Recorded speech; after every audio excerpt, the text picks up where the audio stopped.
Welcome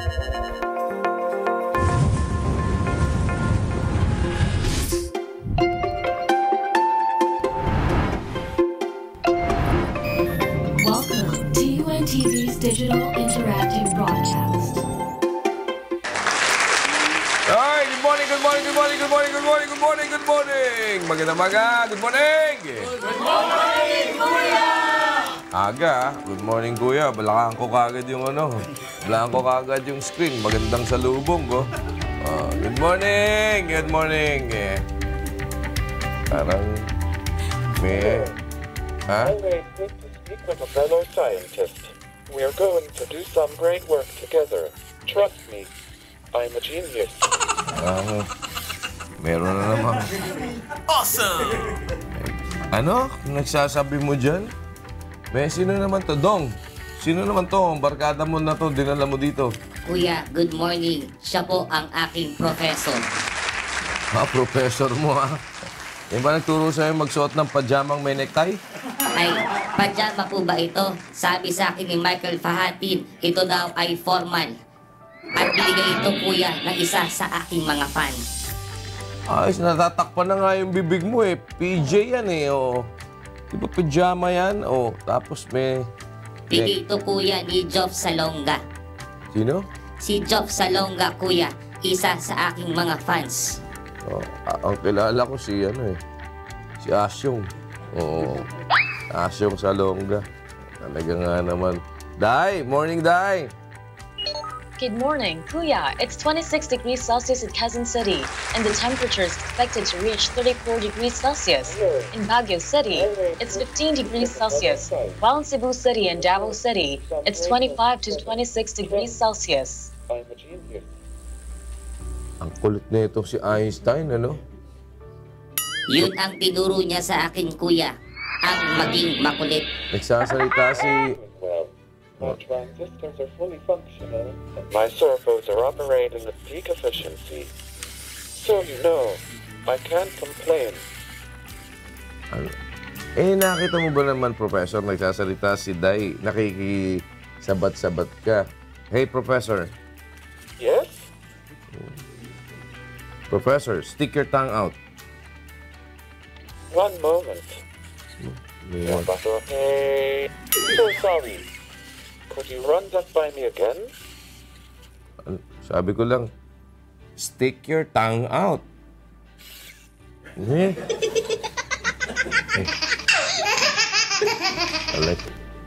Kala mo nandidila pa to. Dong, mainit Hello. na. Always good to speak with a fellow scientist. We are going to do some great work together. Trust me, I'm a genius. Hindi naman ikaw kinakausap ko si Dong. Dong, turuan mo nga ito na... Ay, ito pala professor mo, Dong, Yan ang professor ko, kuya. Pero pasaway yan. Mukha nga bigla-bigla na lang nagsasalita. Palagay ko nagkaka-Alzheimer's na to. Kahit hindi na po namin klase, nagtuturo pa rin. Tiga mo. Sama na tingin sa'yo. Kala mo, sama na tingin sa'yo. Sorry, professor. Mas mahal ko si kuya. Yayariin ka niyan, Kala mo. Ay, mainit. Noong isang araw, bumaba ako ng sasakyan. Pagbaba ako ng sasakyan, para ako nasa Middle East. Iba yung dating nung, siguro mga bandang 12 ng tanghali, yung katanghaliang tapat. Grabing init. Ang init ngayon ang init ng weather ngayon. Pero today, nasa 24. Hi, Alexa. Good morning, Alexa. Good morning, and happy Tuesday. Tuesday gets its name from Tyr, the Norse god of war, who was known for his bravery. And that's a good thing to keep in mind as you soldier bravely forward toward the mountain known as Hump Day. We are going to do some great work together. I'm a genius. Puso talaga ngayon ng madaldal, Si Alexa, iba pa time zone. Time zone ito sa... Alexa, what is your time zone? This device's time zone is China Standard Time. Ano daw siya? China? time zone mo, China, tapos ibang araw ka pa ngayon, hanggang ngayon. Alexa, what date is today? It's Wednesday, March 27th.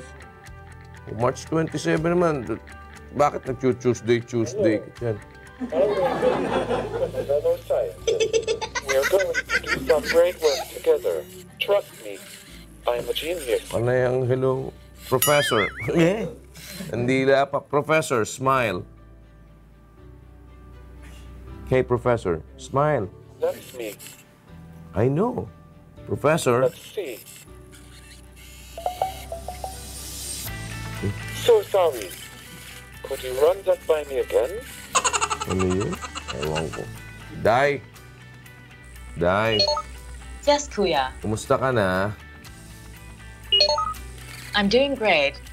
How about you? We've missed you here. Oh. I miss you, Day. Eto Namiss ko na. lang si Kuya, hindi ikaw. Huwag ka nang magpakipot. Alam ko, hindi tayo tao dahil bagay tayo, Day. Bagay tayo. Ba? Amazing! Ayos, ha? Kapal rin ang metal mo. Speak with a fellow scientist. We are going to do some great work together. Trust me, I am a genius. Kuya, anong ginagawa mo sa ninong namin ni Day? Ha? Daldal ng daldal eh. Hindi ko naintindihan pinagdadaldal nito. Nasaan ba ang ano mo, Professor? Eh? Hey, Professor. Professor. Listening. Oo, punta mo. Listening. Tingnan ko ngayon ko. Hey, Professor. Bibingi ka ngayon. Tirik mata, oh. Init dong, mainit dong. Ano ba kung parang masarap na nga. Nako, Kuya, dahil mainit ang panahon, masarap mag-swimming lalo na sa Smallville o kaya naman sa Morong Star Beach Resort. Alam mo, hindi ka pwedeng mag-swimming kasi mag-short circuit ka. Napanood mo ba yung pelikulang Short Circuit? O mag-short circuit ka pagka nag-swimming ka. Pero Kuya, may nabibili naman na suit para sa akin. Orderin na natin para makapag-swimming na tayo. Naku, ewan ko lang ha. Yan nga, pijama binibigay sa'yo ni Michael Pahatin. Tiga mo, baka mamaya kung ano isuot sa'yo na pang waterproof. Mainit, mag-swimming. But ano ba, alam mo, pagka nag-swimming, ako kasi dati naglalaps ako ng 100 laps per pagka nabalik-balikan ako na gano'n. 100 laps ang ginagawa ko. Ngayon, siguro mga 1. Ano ba ang benepisyo ng swimming sa katawan? Nako, Kuya, maganda sa katawan ang swimming dahil isa itong total body workout. Nakatutulong ito sa pagmamantini ng healthy weight, healthy heart at lungs. Nakatatanggal din ito ng stress dahil nakaka-relax at itinuturing itong isang peaceful form of exercise. Tumutulong para mag-improve ang koordinasyon, balanse at tindig ng katawan. Low impact therapy din ito para sa ilang injured na katulad mo, Kuya. Oo nga. Ganda nga yan. Kaya lang, mainit pa. Magpapaswimming ka na ba, Kuya? Pwede naman. Headline muna tayo, Day! Narito ang mga balitang pag-uusapan natin ngayong umaga.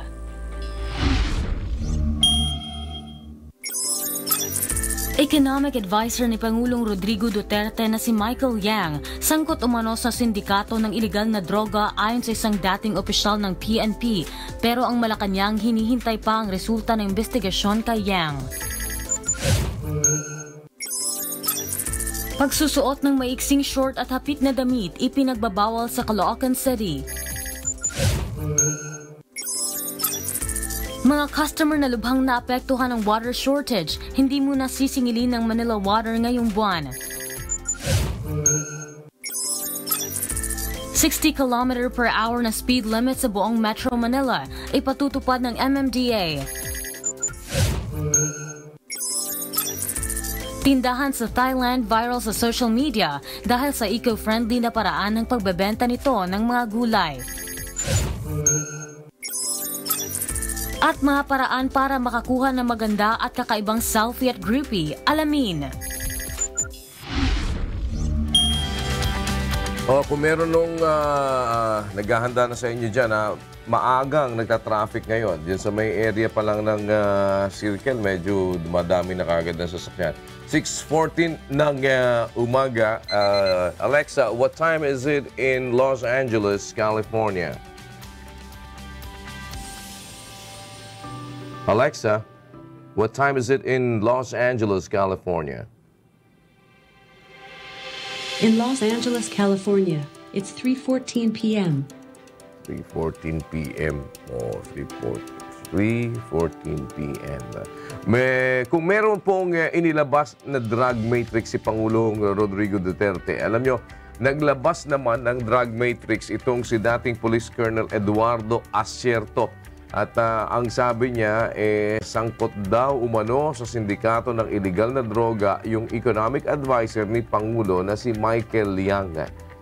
Meron tayong detalye mula kay Lea Ilagan. Saan ba si Lea ngayon? Lea? Locating.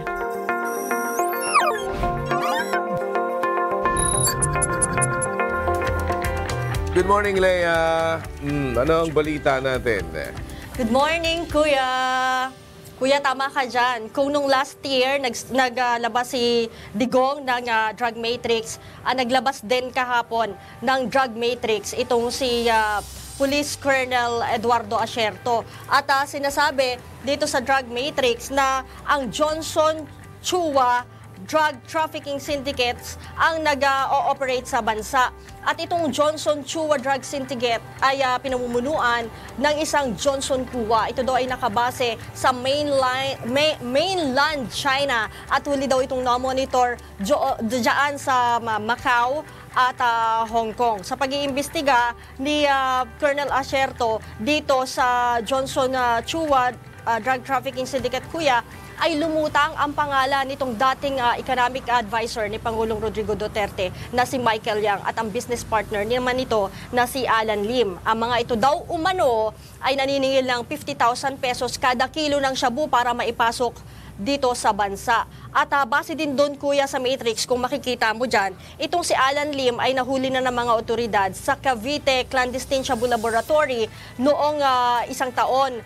Pero napakawalan ito dahil sa technicality. Tapos, ito namang siyang at ito pa rin si Alan Lim ang nagfa-facilitate para mag-operate o makapasok din sa bansa itong mga shabu na nahuli naman sa Cagayan de Oro noong 2005 at sa Domoy, Davao at Bunawan, Davao, Clandestine Shabu Laboratory noong December 2004. Doon daw sa Domoy, Kuya, sinasabi na ang operational manager doon ay isang nagngangalan naman na Alan C. na hanggang ngayon ay missing. Pero nung time na yon, naaalala ko na may mga balitang lumabas na itong Alan C. daw na ito ay itinapon mula sa helicopter sa karagatang sakop ng Davao City. Kung sino ang nagtapon, secret. Tapos, Kuya, ito daw sinasabi ni Asierto na 2016 pa, hawak na niya itong information. Itong information na sinasabi niya, Intel reports, ay galing sa isang alias Panther. Itong alias Panther na ito ay taga Davao at nagtatrabaho mismo dito sa grupo ni Michael Yang. Inabot daw siya ng isang taon para ma-verify itong Intel reports na ito. At dun nga, nung ma-verify niya, lumutang itong sina Michael Yang at itong sina Alan Lim. At matapos niyang isubmit, ibinigay niya kay PIDEA Director Aaron Aquino na siya namang nagbigay kay Sap Bongo para maipaabot sa Pangulo. Ibinigay niya rin na sa noon ay dating Director for Operations ng PNP na si General Camilo Cascolan para naman maibigay kay Chief PNP that time na si General Bato. Inamin naman ng dalawang opisyal na natanggap nila yung report. Pati si PIDEA Director, inamin niya, binigay niya rin sa palasyo. After daw niya, sabi ni Asierto, after niyang maisubmit itong Intel report na ito, ay July 2018, may nakapasok na magnetic lifters dito sa bansa na may palaman na shabu. August, tinanggal naman siya sa serbisyo dahil dun sa issue ng AK-47. October, pinangalanan siya na siya yung nagpasok ng magnetic lifter dito sa bansa na may lamang shabu. At simula daw noon, nagtago na siya dahil may patong siya sa ulo na 15 million pesos na sinasabi niya na may papatay sa kanya na mga tinaguriang Davao Boys. Pero hindi niya pinangalanan kung sino-sino ito mga ito, kuya. Masalimuot yan, ha? Malaki-laking... Masalimuot, kuya. Oo, malaki-laking imbestigahan yan at saka medyo malalim, ha? May ugat at tingnan natin, abangan natin kung ano magiging responde dyan at meron na bang mga reactions, Leia, na nakukuha tayo doon sa mga isinasangkot? Oo, kuya, itong si General Albayalde kahapon nagpa-press con, sinabi niya wala siyang natanggap na intel reports, kahit na anong intel reports galing kay Colonel Acerto. At wala din daw itinurn over sa kanya si General Bato nung maging chief PNP na siya at nagretiro na nga itong si General Bato. Si General Bato, kuya, kahapon ay tinitext ko at tinatawagan, hindi siya sumasagot dahil nasa Bacolod pala siya that time at nangangampanya. Pinasuyo ko rin sa reporter natin doon pero hindi na daw nila naabutan dahil umalis agad pagkatapos nung pangangampanya doon sa Bacolod City. Tas kuya, dagdag ko pala ha, itong si Michael Yang ay may alias na Dragon kasi ito palang si Michael Yang sinasabi na may tattoo na dragon sa kamay, sa braso, at saka sa balikat na katulad daw nung dragon na tattoo ni Pulong Duterte na noon ay inuukat ni Senator Trillanes naman na ilabas mo, may tattoo kang dragon sa likod. Kuya.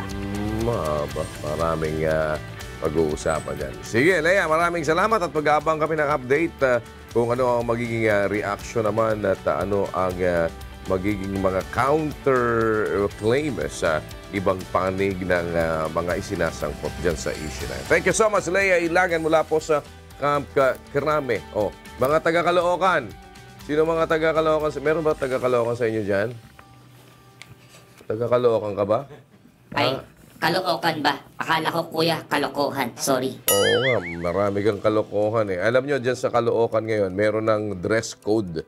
Kaya lalo na doon sa mga mahilig nagsusuot ng mga maiiksing shorts at saka yung mga mahilig magsuot ng mga parang suman sa ibos. Alam niyo yung parang suman sa ibos na hapit.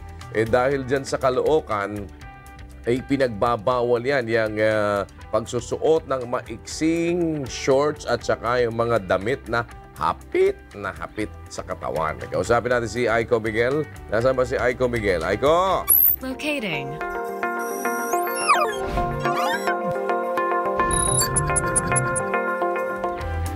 Aiko! Ayos Hello, kuya. Good morning.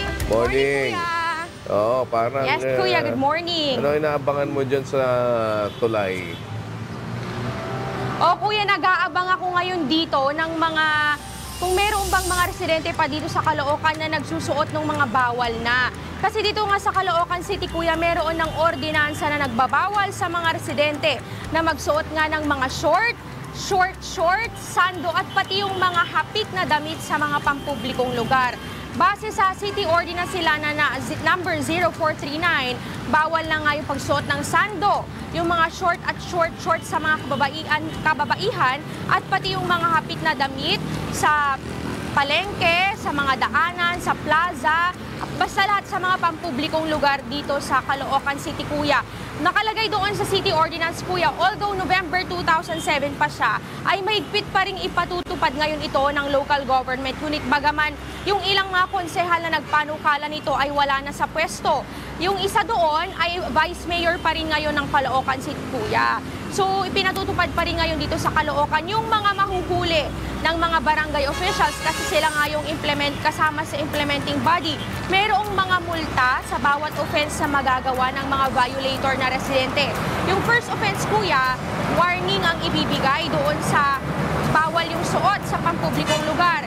Yung second offense naman, kuya, ay may multa siya na 500 pesos. Kapag third offense naman, kuya, 1,000 pesos ang multa at may kasama maaari siyang makulong ng 2 hanggang 4 na araw. Kapag wala namang pambayad doon sa nagawa niyang offense, like 500 pesos sa second offense at 1,000 pesos sa third offense, kuya, ay maggagawa siya ng community service. Paglilinisin siya ng 2 hanggang 4 na araw, depende dun sa offense na nagawa niya.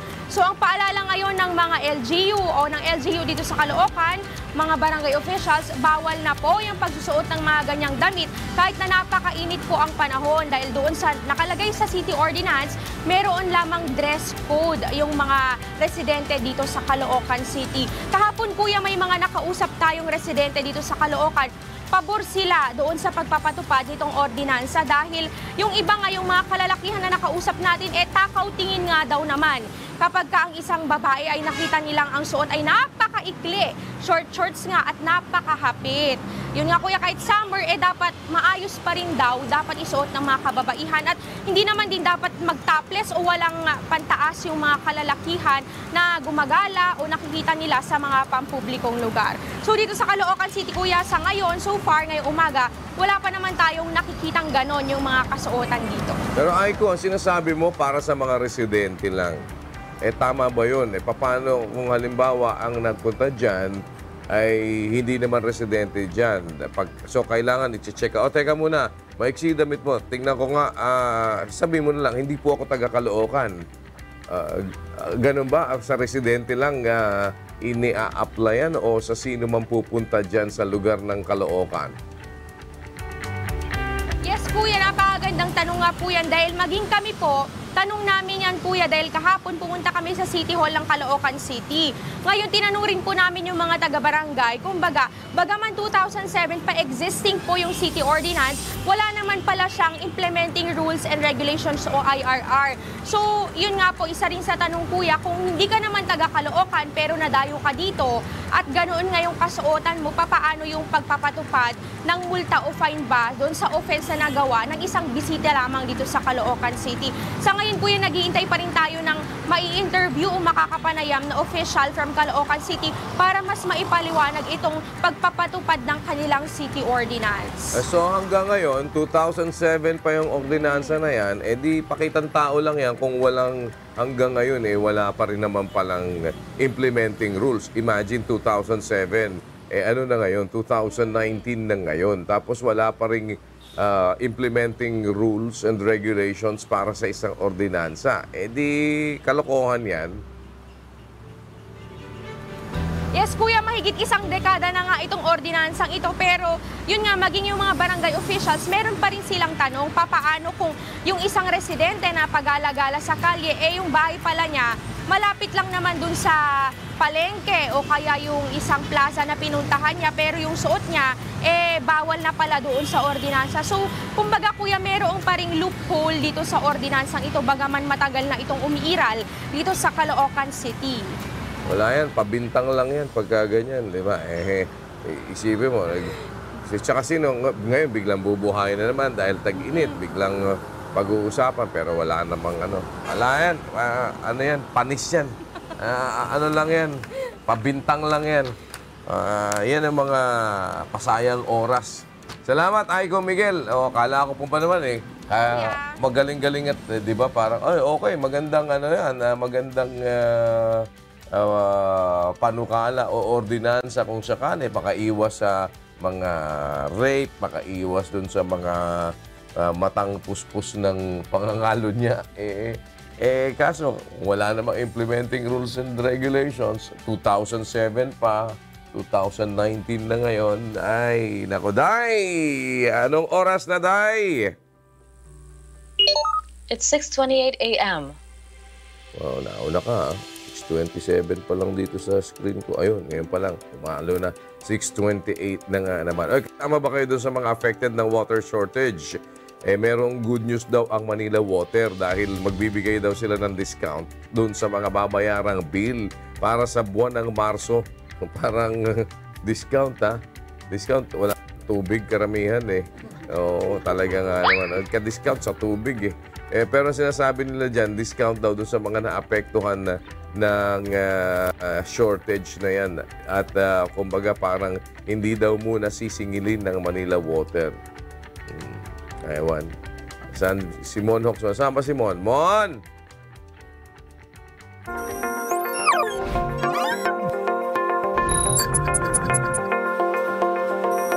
Saan ka, Mon? Yes, kuya. Dito ako sa labas. Ha? Huling na ako masagasaan, ha? Magulungan ka dyan. Ba't nandiyan sa may gitna ng kali? Oo nga kuya. Ha? Delikado dito. Baka pwedeng pumasok na lang muna dyan. Oo nga, buti pa. Dito ka na lang, baka masagasaan ka dyan. Okay, kuya. Abo, may pautot ba? May pautot din to, ah. Meron ka din pautot, ah. Mon. Uy. Asan na ako? Saan ka? Mon. Saan ka na, Mon? Wow! Amazing! I'm here, kuya. Saan ka? Uy! Gulat ka ba, kuya? May pautot ka din, ha?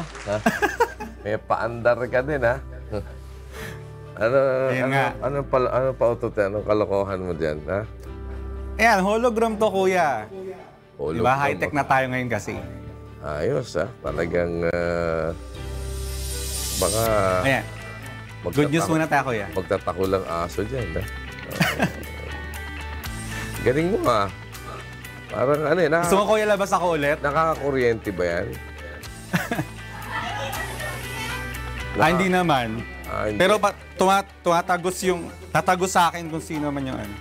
Kala ko, inagaw ka na eh.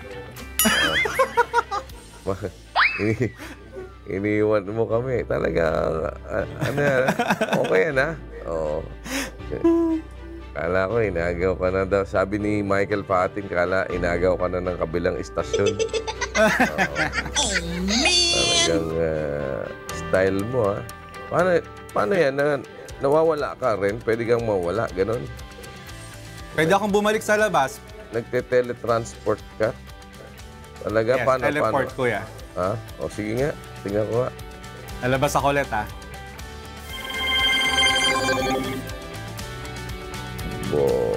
May kalokohan. Ayan, may delay lang konti. Medyo traffic dito sa warp space, kuya. Ba? Nasaan ka na? Ito na ako! Hindi ka nakalabas? Di ba? Hey! Ops, may dadaan. Ops. Kaya akala ko ba hologram ka? Bakit ka natatakot masagasaan? Hologram lang, kuya, pag nandyan sa loob. Okay. Pero pag dito sa labas, pwede akong masagasaan. Ayan na, may jeep. O, dito ka na lang. Dito ka na lang, dito ka na lang. Pasok ako ulit. Dito ka na lang. May kalokohan din tong si Mon Hokson eh. O, pinaggagawa mo, Mon Hokson eh. Eto na. Sige. Dito na ako, kuya. Kailangan mo ng magic wand eh. Ano ba yan discount sa Manila Water?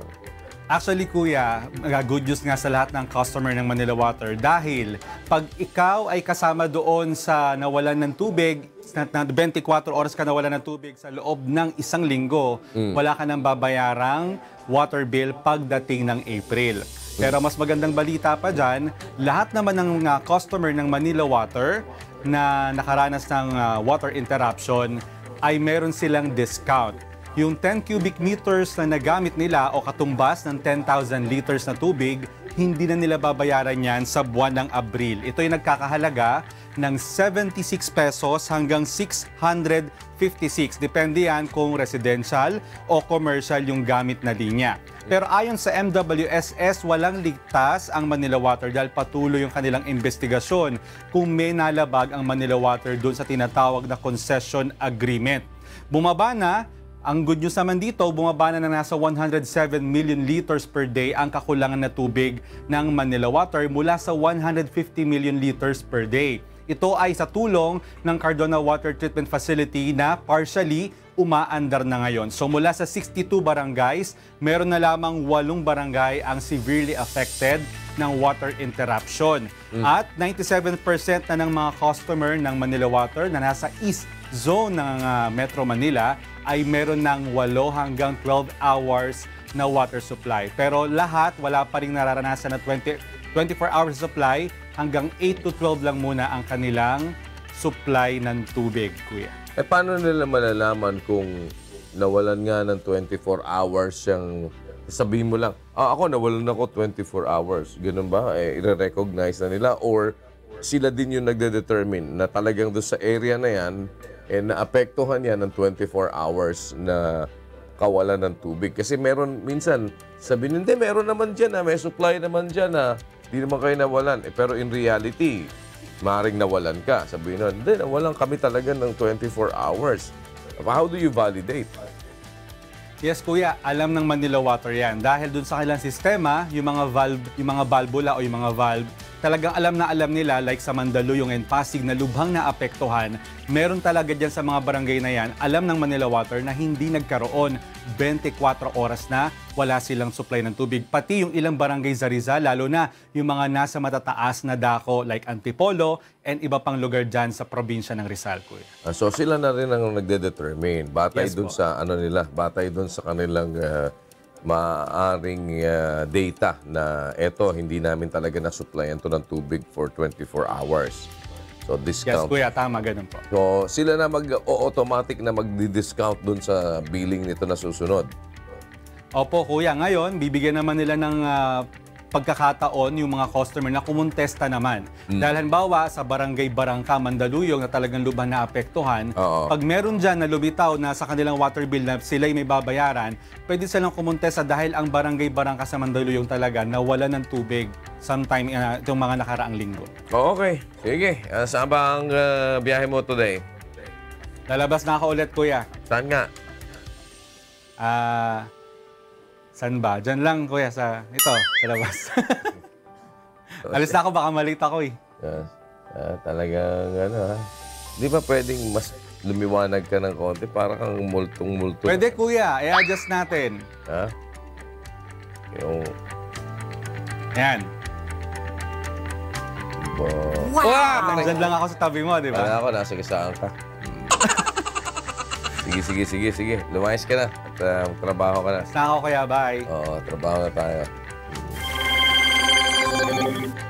Kalokohan to si Mon Hokson Parang lang Hanapin natin si Enteng Cabisote. Kaya lang, hindi ka mapapagama lang Enteng Cabisote kasi si Enteng Cabisote dati, payat, di ba? Oo. Pero ano na nangyari nga pala kay Mon Hokson? Mon, ano na nangyari sa'yo? Parang kaya ka nag-hologram, ayaw mo mapansin na tumaba ka na naman? Mabigat pa rin. Oo nga, mabigat pa din Mabigat pa din. Kaya ba, ano bang balita sa'yo? Kuya, Bait ka ba? Apo, mabait po ako, kuya. Lagi lang po akong nasa cabinet. Oo. Mon, pasilim nga ulit yan, Here. Wala, parang balik ka na naman sa dating size mo, Hindi, kuya. Ha? Payat na ako. Nalagay na yan? Oo. Naparepair ko na lahat ng damit ko. Tapos ito, yung butas ng sinturon, pinadagdagan ko na. Amazing! Ayos, Awesome! Pero sobrang fulfilling, kuya. Salamat sa Diyos sa guide mo, sa guidance. Tingnan mo nga, tanggalin mo ang jacket mo. Teka yung lapel ko eh. Nasa jacket ba yung lapel mo? Wala rin Ha? Hindi, kuya. Labag ko na ba to? Baka madumi. Talaga, Dinaan lang sa jacket, kuya. Sige. Medium ba yan? Medium ba yung jacket? Medium. Sige. Ito. Sige, salamat Mon Hokson. Isa sa naiisip na solusyon daw ng Manila Water para hindi na mangyari ulit yung kakulangan sa supply ng tubig, magtayo ng mga deep well. Ray, Kuya. Ano ang magiging epekto ng paglalagay ng deep well sa isang lugar? Well, sinasabi po ng NWRB, Kuya, maaaring magkaroon ng pagbaba sa lupa o yung kinatatayo. Yung isang lugar, maaari po yung bumaba, Kuya. Kasi nasisip-sip yung tubig sa ilalim Opo, Kuya. Sinasabi po nila, may mga layer po kasi yung lupa, Kuya. Unang-una, yung tinatawag po natin na surface Ayan po, yung pinakataas po niyan, kuya, ang tawag po niyan surface layer. At may mga zones po sa ibaba, yung sinatawag nilang zone of aeration at yung isa naman po dito sa gawing ibaba, yung tinatawag nila na zone of saturation. Pero sa pagitan po niyan, meron pong ito yung water table kung saan mas marami yung concentration ng tubig. At kapag nagtanim po o pag magbaon po tayo ng tubo, yung poso na ginagamit po natin, ay ang dapat na matumbok yung tinatawag natin na water table. Kaya lang ang problema, kuya, kapag naubos pala ito pong tubig, yung water table na yan, ang nangyayari ay pag naubos po yan, napipitpit yung lupa at bumababa at nagdidikit itong zone of aeration at saka yung zone of saturation. Kaya bumababa po yung lupa. Kapag marami na naka-install na poso o yung deep well, ay yun po ang nangyayari, kuya. Marami pong mga lugar sa Metro Manila, like for example, yung Caloocan, yung nasa west po ng Metro Manila, Caloocan, Valenzuela, yung Manila, Parañaque, yung po mga lugar na yan ay nakaka-experience na po ng pagbaba. Ang sinasabi ng NWRB, nasa 2 to 4 centimeters a year ang ibinababa po ng mga lupa sa area na yan. Maging sa Angeles at sa ibang mga syudad pa po, kuya, sa Pilipinas. Kasi maraming naglalagay ng marami din naglalagay ng mga deep well. Opo. Okay, sige. Tag-init ngayon. Ano bang weather natin na kasi isang araw tindi talaga ng ng init. Paano bang lagay natin? Wala bang bagyo? Wala, kuya. Wala po tayong bagyo sa Philippine Air Responsibility. Ang umiiral po ngayon, itong easterlies o yung hangin na nanggagaling dito po sa may silangan, nakaka-apekto pa rin po sa malaking bahagi ng ating bansa. At sinasabi ng pag-asa, posibleng magkaroon po ng mga thunderstorms dito po sa may Bicol area, itong area din ng Eastern Visayas, yung Samar at Leyte, at maging dito sa ilang bahagi ng Caraga Region, possible po na magkaroon po ng mga pag-ulan. Kanina, nasagap po na ating radar yung po mga pag-ulang naranasan dito po sa may Central Visayas, yung Caraga Region, at ilang bahagi ng silangan, itong Isabela at Aurora. Magkakaroon po tayo ng partly cloudy sa Metro Manila, subalit hindi po natin ni-expect na mayroong malalakas na buhos ng mga pag-ulan so far sa maghapon po natin. Pero magkakaroon po tayo ng bahagyang maulap na papawirin. At sinasabi po ng pag-asa, yung mga lugar na maaari po makaranas ng matataas na temperature, maaaring lumagpas po sa 40 degrees Celsius. Kahapon na i-record po sa Maycuyo, Palawan at Cotabato City, at sa may area po naman ng Metro Manila, umabot po tayo sa 33 degrees Celsius yung heat index o yung temperatura na naramdaman po natin sa ating katawan. Ang ating pong sunrise naman po ay 5:56 a.m. Ating sunset naman po ay 6:08 p.m. Yan po ikuha sa New Zealand by LC Marcos. Kuya. Okay, maraming salamat, Ray Pelayo. Yeah, speaking of tag-init, ang Western Visayas naghahanda na sa magiging epekto ng severe El Nino na posibleng maranasan ng rehiyon next month. Si Vincent, ano ba ang ginagawang paghahanda dyan? Vincent Arboleda, where are you? Locating.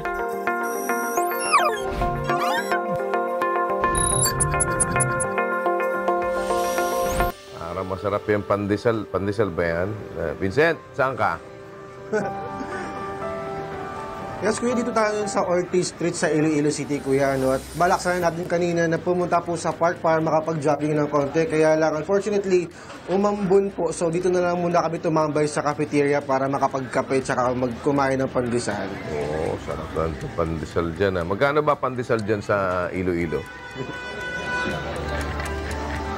Kuya, may mga 1 pesos pa naman na pandesal dito. At meron din naman 2 pesos. Pag malaki-laki, may tag-5 piso na pandesal, kuya. Oh, tag-5 piso, Oh. Tignan mo nga, wala ka ba dyan? Wala ka ba dyan comparison? Gaano kalaki yung piso, yung 2 piso, at 5 piso? Ay, wala, kuya. Tag-2 piso lang po yung... Yan, dala mo. Tig-2... Ito po, 2 piso. Ay! Parang bawas na. 2 piso po ito. 2 piso yan. Ha? Yan, 2 piso. Ayan, yan, piso yan. Oh. Ayun. 2 piso. Eh di, kung 2 piso yun, ganun kalaki, gano'ng kaliit yung piso? Diba, mas maliit na di hamak lalo yung piso. Kalahati po nito. Kalahati lang. Siya. Sige. Anong balita dyan sa inyo sa Iloilo, Vincent?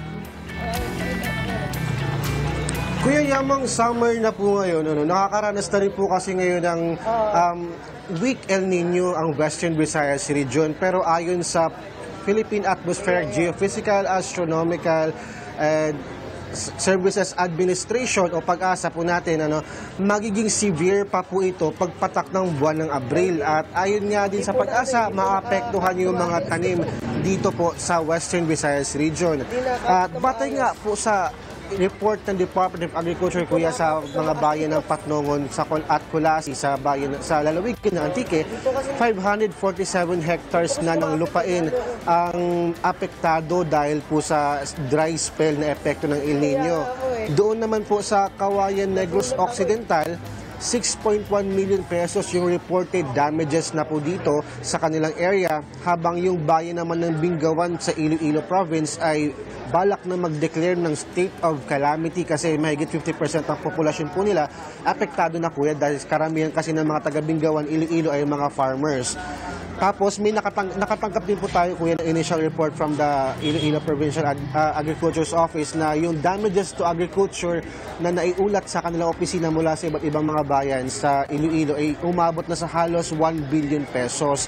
At yun nga po, out of the 29,000 hectares na standing crops o yung mga palay na malaki na, ay 23,700 dito apektado ng El Nino, kuya. At despite that, may mga mitigating factors din na ginagawa po yung iba't ibang ahensya ng pamahalaan. Like for example, sa Department of Agriculture, kuya, yung DA nagtalaga na rin sila ng 2.5 million pesos para po sa cloud seeding efforts dito sa Western Visayas. And then, naglagay na rin po sila ng buffer stock para sa mga binhi na handang ipamigay sa mga apektadong farmers natin dahil nga naapektuhan yung mga pananim nila sa El Nino.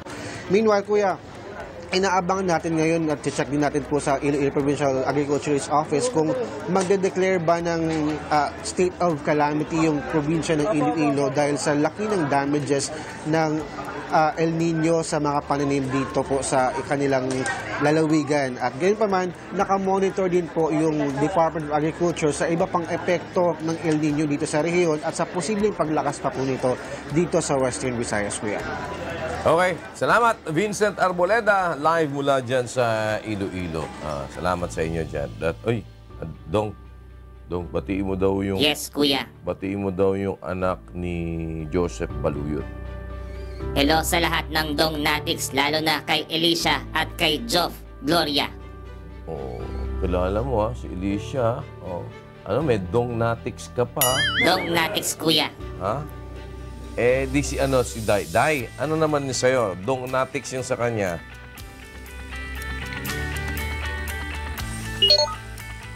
I don't know. So, Dong Natics, ikaw, Dainatics. Ako, kuya, ang presidente ng Dainatics. Hi, Day. Talagang... Ayoko na lang ng fanbase. Ang sakit-sakit no. Para ka namang Manila Water, Day. Wala ka pala. Para kang Manila Water kasi ibigla ka na lang nawawala at hindi nagpapaalam at hindi mo alam kung kailan ka babalikan. Marami kang nalalamang hugot, ha? Sayo ka na lang. Wala bang pa-music dyan, kuya? Para ito sa lahat ng Dong Natics, mag-ingay. Yeah, party-party tayo.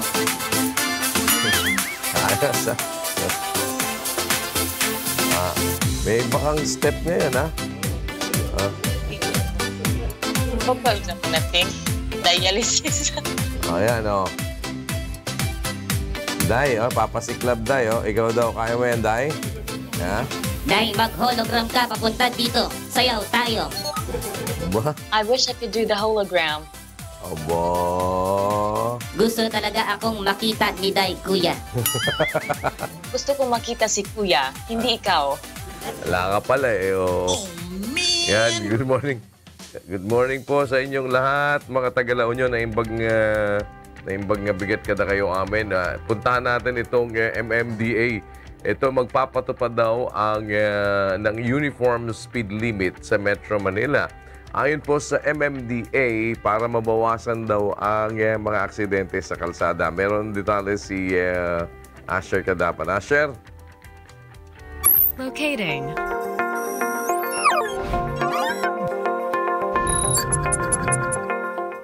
Asher, morning. Ano yan? Paano yung uniform speed limit?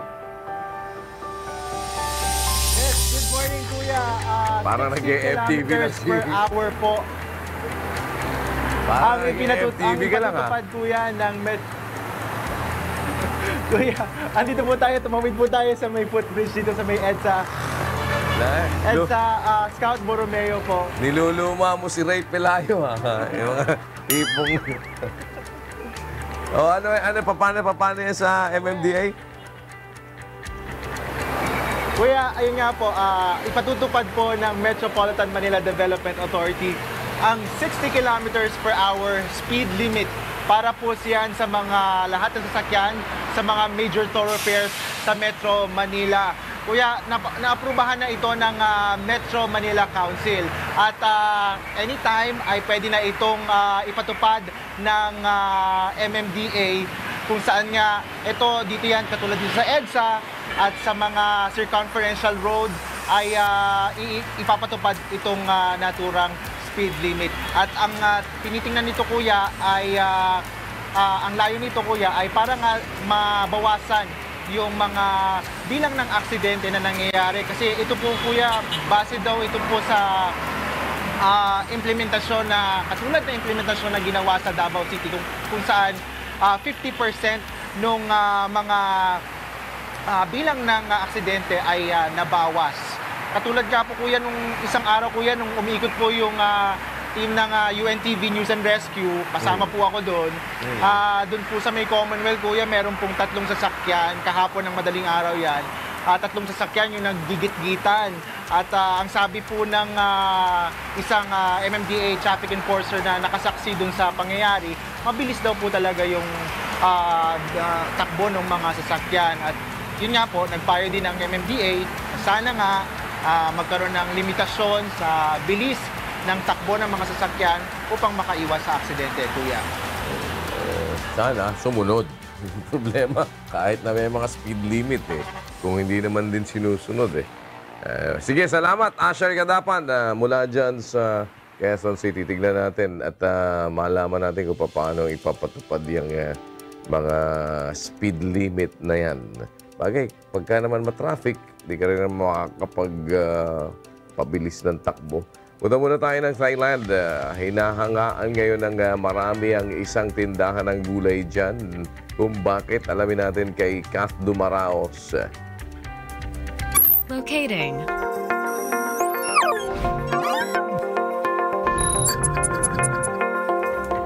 Hi, Kath! Hello, good morning po, Kuya. Ano balita? Ayan, nandito nga tayo. Parang nagcha-chapsuy ka dyan, ha? Yes, chapsuy ba yan? Ano to, Kuya, pang agahan natin mamaya-maya ng konti. Dahil mag-aalas 6 pa lang ng umaga dito sa Thailand, Kuya. Oh, talaga? Late ba kayo ng 1 oras? Yes, Kuya, late po kami ng 1 oras dito. Kaya makikita niyo yung background ko, siguro makikita niyo na medyo pa-sunrise pa lang tayo dito. Oo nga, no? Bakit daw yung tindahan na yan dyan nababalita? Ano ba yan? Oo, Kuya, kasi ang Thailand ay isa sa pinakamalaking consumer ng single-use plastic sa buong mundo. At katunayan nga, sa isang supermarket dito sa Bangkok, makikita natin yung mga gulay ay individually wrapped ng plastic. At marami na ang nananawagan na ipagbawal o bawasan ang paggamit ng single-use plastic dahil sa masamang idinudulot nito sa kalikasan. Noon ngang May 28, 2018 ay may nakitang isang whale sa Songkla na may lamang 80 plastic bags sa tiyan nito. At sa gitna ng mga panawagan panawagan laban sa paggamit ng plastic, hinahangaan ngayon ng isang tindahan ng gulay dito sa Chiang Mai dahil sa pagiging eco-friendly nito. Ito ay dahil imbes na plastic, gumagamit po sila ng dahon ng saging at pinapambalot nila. Ito yung sa Remping Supermarket at Veggie First dun sa mga tinda nilang gulay. At agad naman nag-viral ang post na ito sa Perfect Homes Chiang Mai Facebook page. Iba't ibang news pages at social media platforms ang nakapansin ng post na sa ngayon ay may 6,500 likes, 16,000 shares at 500 comments. Sinasabing ito ay isang innovative at kamanghamanghang solusyon sa problema sa basura na dapat pamarisan ng iba. Meron yung comment si Pet Asarasakor na nagsabing, "I love the idea. Bangkok Supermarket should adopt this idea too." At sa matalas na paningin ng mga netizens, napansin pa rin na may plastic sa loob ng isa sa mga nakabalot sa dahon ng saging at ang reply naman ng Perfect Homes Chiang Mai na bagaman hindi pa man 100% perfect ay isang magandang hakbang na ito. At syempre, alam mo naman kuya, tayo mga Pinoy, hindi tayo patatalo dahil nag-comment sa isa ring post ng VOMAD si Robbie Del Rosario at sinabing ginagawa na rin ito sa Pilipinas ng isang social enterprise na Uproot Urban Farms. At sa maliit na paraan ay gumagawa naman ng hakbang ang mga supermarket dito sa Bangkok gaya ng pagtatayo ng isang special green counter kung saan pwedeng pumila ang mga may dala ng eco bags para makaiwas sa paggamit ng plastic bags. At least, nagkakamulatan na ngayon. No? Tignan natin, sige. At malaman natin kung paano gagawin niya. Salamat, Kath. Dumaraos mula sa Thailand. Bakit merong, kala ko, multo lang ang uso dito. Ba't merong, agang ano? Ha? Ba't ang aga mo? Good morning, Kuya! No. Parang may bala kang mang-invade, ha? Hindi, wala kaming... ito si Einstein. Ito si Dong. Dong, bumati ka na kay Luella de Cordoba. Hi, beautiful girl. Ayos ha. Beautiful girl.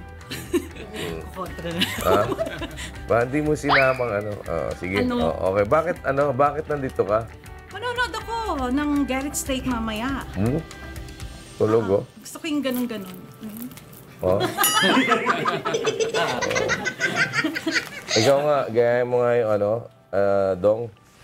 Dong, gayahin mo nga yung bawal ang pikon. Isa lang ang kaya kong gawin, kuya. Oo. Sayawan na lang kita ng bawal ang pikon. Ha? Oo, yan. Wala ka pala.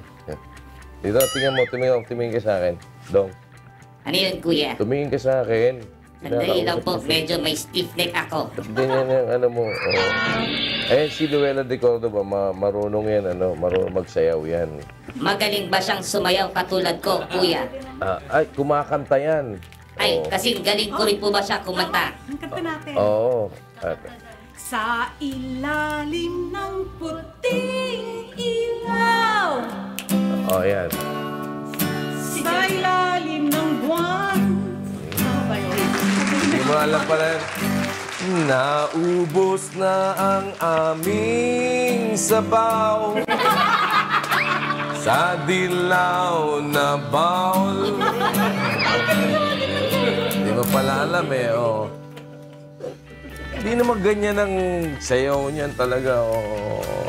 Oy, mga mahilig mag-selfie Alam nyo ba na iba-iba na ngayon marami na didisgrasya dyan. Ikaw ba marunong ka mag-selfie, Ito marunong, meron tong si Dong Meron tong camera Ikaw, kuya, isi-selfie kita. Oo. Marunong ka take. Kaya lang di ka makaka-selfie, nandito yung camera mo sa noo Humaharap lang po ako sa salamin. Nakakapag-selfie na ako. Oo nga, pwede nga, Paano kumuha na magaganda at kakaibang selfie at groupie? Ito, panoorin nyo. Alam niyo ba na dalawang lungsod sa Pilipinas ang tinatawag na Selfie Capital of the World ng Times Magazine noong 2014? Ito ang lungsod ng Makati at Pasig. Umaabot sa 258 selfie takers per 100,000 people sa naturang mga lungsod ayon sa Times Magazine. Bukod dito, tinawag rin na Paper Selfie Capital of the World ang Pilipinas dahil sa mga self-portrait. Hawak ang mga papel gaya ng petitions, court filings, affidavit at iba pang legal documents. Pero hindi na yata mapipigil ang mga tao sa pagkuha ng selfie. Kung may tinatawag na mga tito and titas of Manila sa bansang China, trending ngayon sa social media ang tinatawag na mga aunties of China. Pinasimulan ng mga ito ang kakaibang pag-pose sa camera na talaga namang kamamanghaan. Mula sa mga creative pose, hindi mawawala ang mga accessories upang makuha ang magandang selfie at picture. At pinaka-in-demand ang makukulay na mga scarf na magandang tignan sa camera. Dinadayo ang mga park sa China para lamang makuha ang pinakamagandang selfie. May ilan na gagawin ng lahat makuha lamang ang pinaka-perfect na shot. Dahil sa trend, kahit mga kalalakihan gumagaya na rin sa mga titas of China sa kakaibang posing. Narito naman ang ilan sa mga tips upang makakuha ng magandang selfie. Una, tumingin sa camera. Pangalawa, i-extend ang ulo palayo sa iyong leeg upang lumitaw ang jawline. Pangatlo, sa halip na hawakan ng camera sa harap mo, bahagya itong ipwesto sa gilid para sa mga flawless na anggulo. Ikaapat, i-relax ang bibig. Huminga ng malalim at umihip ng hangin gamit ang iyong lips. At ang panglima, kung selfie ready ka na, bahagyang umikot upang makakuha ng magandang liwanag.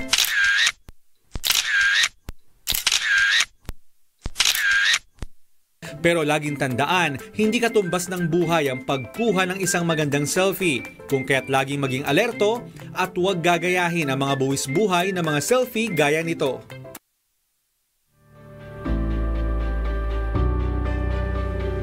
Oh, tingin ka dito. Ano? Yan. Ngingiti ba ako, kuya? Oo, ngiti ka. Yan. Smile! Yan. Oh, isa pa. Isa pa, kuya.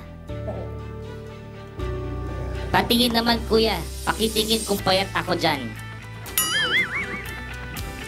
Oo, bagay siya sa'yo. Oo. Isa pa nga, kuya. Kita mo, ha? Oo, nakita mo? Oo. Ang gwapo mo, kuya. Awesome! Pero mas gwapo ako dyan. Napansin ko nga, eh. Oo. Ay! Ano abangan natin today, Dai?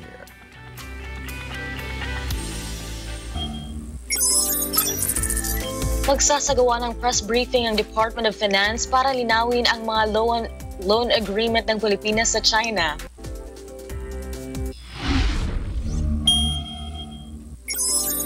Ang Department of Transportation naman may site inspection sa Clark International Airport Expansion Project.